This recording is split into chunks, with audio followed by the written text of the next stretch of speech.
in this matter. Ladies and gentlemen of the media, my fellow countrymen and women, between March 2025, when I announced the arrest and detention of Mr. Edugboahin and his accomplices, and now, there has been some speculation as to whether my press conference was yet another piece of political propaganda. Some media houses actually claimed that I had been deceived into holding the press conference and that I had in turn misled His Excellency John Dramani Mahama, the President of the Republic. Let it be known that unlike some presidents in the past who were misled, His Excellency John Dramani Mahama is on top of his brief and cannot be misled. Indeed, if any appointee would mislead the President, it would not be his Attorney General. So everything I have told the President, I have evidence to prove it, and the docket is replete with documentary evidence of the wrongdoing that has been investigated. Having said that, I wish to let it be known that the delay in filing charges came about because our diligent investigation team came across yet another scheme hatched by Mr. Edugboahin, this time involving Ghana Water Company Limited. This criminal enterprise involved the purported provision of secured internet services to Ghana Water Company Limited by the erstwhile Bureau of National Communications, now National Signals Bureau. The contract document showed that Ghana Water was to pay BNC, that is the national BNC, the sum of 650,000 Ghana cedis every 2 weeks for secured internet services from BNC, that is the Bureau of National Communications. However, for purposes of the payment, Kwame Edugboahin provided the account details of his company, BNC Communications Bureau Limited, to Ghana Water, which religiously paid for the internet services. In other words, every 2 weeks when 650,000 Ghana cedis of money from Ghana Water left the bank accounts of Ghana Water, instead of going to the National Signals Bureau account, it went to the account of a company known as Bureau of National Communications, owned by Kwame Edugboahin and his wife. Okay? And then they did what they wanted to do with the money. So for every month, Ghana Water paid 1.3 million Ghana cedis to Kwame Edugboahin and his company in exchange for internet services provided by the government. Because remember that the National Signals Bureau is a government agency. Now come to think of it, that the government agency is providing secured internet services to Ghana Water Limited, a limited liability company solely owned by the same government. And Ghana Water is spending money that they do not have, okay, to pay for internet services at that cost, 1.3 million Ghana cedis every month. In fact, the figure rose to 1.5 million Ghana cedis every month at the close of our investigations. Now, you remember that in 2020, Bureau of National Communications became National Signals Bureau. And so, because the contract documents stipulated that the payments be made to Bureau of National Communications, Ghana Water then demanded that the check payments be made to National Signals Bureau because of the change in the corporate identity of BNC. What then happened was that any time the check was made out to National Signals Bureau and it landed in the accounts of National Signals Bureau, Kwame Edugboahin, as Director of National Signals Bureau, would then immediately write a check to himself and transfer the money. From our investigations, you can see the movement of the money. Immediately it comes from Ghana Water, he signs a check and transfers the money into his personal company account. Now, today something happened in court. Counsel for the defense told the judge that whatever I had said was a figment of my own imagination. But of course, he is entitled to earn his fee. So he can say that. I have been briefed constantly and regularly. I've seen the evidence. And anybody who knows me knows that if I haven't seen the evidence, I won't be in front of you today. I've seen the evidence. The reason why some people have opted to testify is because they know that the case is watertight.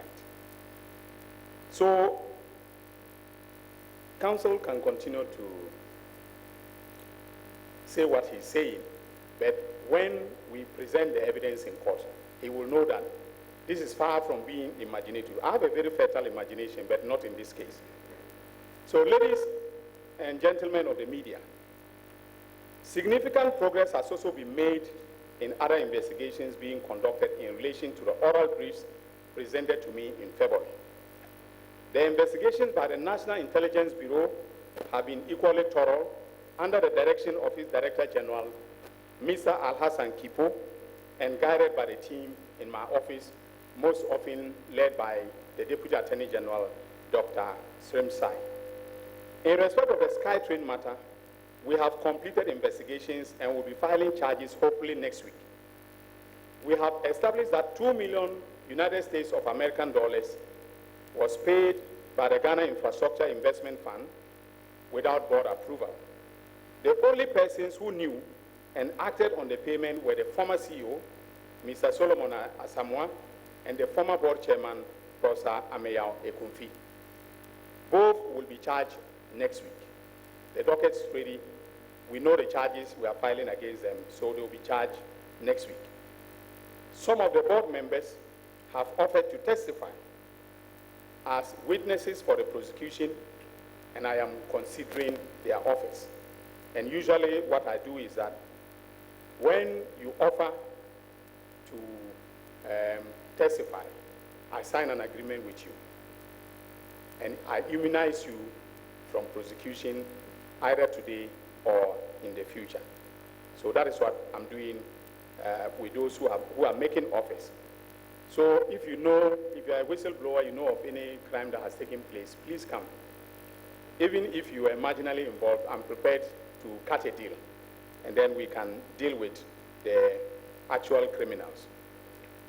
Now, the investigation in the National Service Ghost Names scandal has also progressed well, and we'll be filing charges against some of the persons involved from the first week of May, also, in a few days' time. Other matters such as National Cathedral, mathematical sets, senior high school Wi-Fi are also nearing completion, and dockets are being prepared for prosecutions to begin. Ladies and gentlemen of the media, my fellow countrymen and women, as your Attorney General, I wish to assure you that I have sufficient reserves of integrity to continue to perform the task assigned me by His Excellency, the President of the Republic. I have never stolen before in my life and have never received a bribe in public office. All those who have dealt with me know this for a fact, and the President would not have appointed me his Attorney General if he had questions about my personal integrity. That is why it came to me as a big surprise when the Honorable Member for Gomoa Central, the Honorable Kwame Obeng, aka A+, took to social media to make spurious allegations against me, calling me corrupt and a thief. Besides the name calling, the Facebook post in its totality was a palpable falsehood. I was never involved in the passage of the sanitation levy, as I was not a member of the Finance Committee of Parliament, let alone to be in a position to influence the composition of the membership of the committee. And I have the Hansard as documentary support for what I'm saying. I have the votes and proceedings of Parliament Unfortunately, I left them in the office. I think I have them here. Yes. So for the media, the report of the committee as well as the vote and proceedings are here. If you want to do some research on the matter that he alleged that I was involved and I channeled, I made sure that the membership of the committee was, changed, and then the monies from the sanitation levy were channeled to my friend, and so on and so forth. I'm not friends with whoever was the beneficiary of the sanitation levy. But interestingly, A+ warned me in the post not to do anything silly and that he will come after me if I did. That is laughable. First of all, I do not act silly because I think through the consequences of my actions, not only for my person, but also for others. That is what we were taught in Notre Dame Minor Seminary, and I am proud to say, without fear of any contradiction, that I have kept faith with that principle. Secondly, the threat is laughable because I have nothing to hide. I am reliably informed that his basis of saying that I am corrupt and a thief is that I took campaign contribution from a businessman at East Legon known as Dr. Sledge, and that he also knows the people who donated pickups for my campaign. Now, ladies and gentlemen, if receiving donations for your campaign or getting a pickup for a campaign is thievery or corruption, then there are 276 thieves in Parliament, including the person who was making the allegation himself.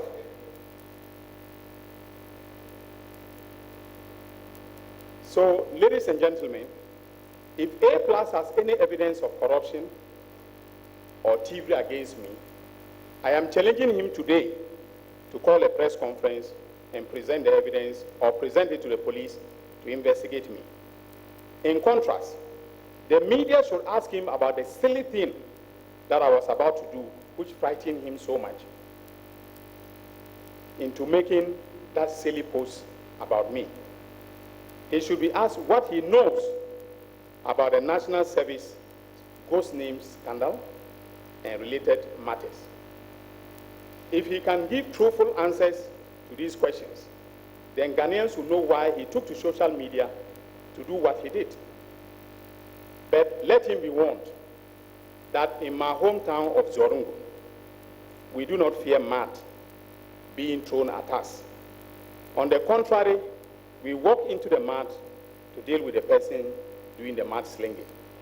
And I am prepared to walk into the mud with A+. Because what I have about him and the National Service scandal, he should come and tell you. I'm challenging him. He should come and tell you, the media, and stop cowardly hiding behind social media to make baseless allegations against people who have worked hard to earn a reputation. So, ladies and gentlemen, I think I will end here.